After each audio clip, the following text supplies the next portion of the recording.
আফগানিস্তানের বিপক্ষে অক্টোবরের 3 ম্যাচে টি-20 সিরিজ খেলবে বাংলাদেশ। সংযুক্ত আরব আমিরাতে অনুষ্ঠিত সিরিজের জন্য দল ঘোষণা করেছে বিসিবি নির্বাচকরা। দলে ফিরেছেন সৌম্য সরকার। ইনজুরিতে পড়া লিটন দাসের জায়গা নেওয়া হয়েছে তাকে। এশিয়া কাপের সুপার 4-এ ভারত ও পাকিস্তানের বিপক্ষে ইনজুরির কারণে খেলতে পারেননি লিটন। তার জায়গায় দলের নেতৃত্ব দিয়েছিলেন জাকির আলী। আফগানিস্তানের বিপক্ষে টি-20 সিরিজেও দলকে নেতৃত্ব দিবেন জাকিরই। এশিয়া কাপ খেলতে আমিরাতে যাওয়া বাংলাদেশ ক্রিকেট দল বাংলাদেশে ফেরেননি। এশিয়া কাপের দলটাই আফগানিস্তান সিরিজের জন্য রেখে দেওয়া হয়েছে। শুধু লিটনের বদলি হিসেবে নেওয়া হয়েছে সৌম্যকে। শারজাতে 2, 3 ও 5 অক্টোবর সিরিজ খেলবে বাংলাদেশ। লিটনের ইনজুরি নিয়ে বিসিসির বার্তায় ফিজিও বলেছেন, এমআরআই রিপোর্টে লিটনের পাঁজরের বাঁ পাশের মাংসপেশিতে গ্রেড 1 পর্যায়ের ইনজুরি শনাক্ত হয়েছে। টি-20 সিরিজ খেলতে পারবেন না তিনি। ইনজুরি কাটিয়ে লিটন ওয়ানডে সিরিজে ফিরতে পারেন বলে মনে করা হচ্ছে।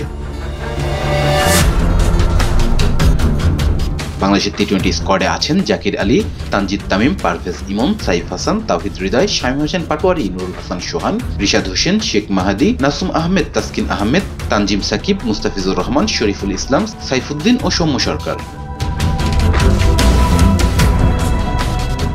Rezan Islam, B Sports. Please subscribe our channel to get more information about Cricket World.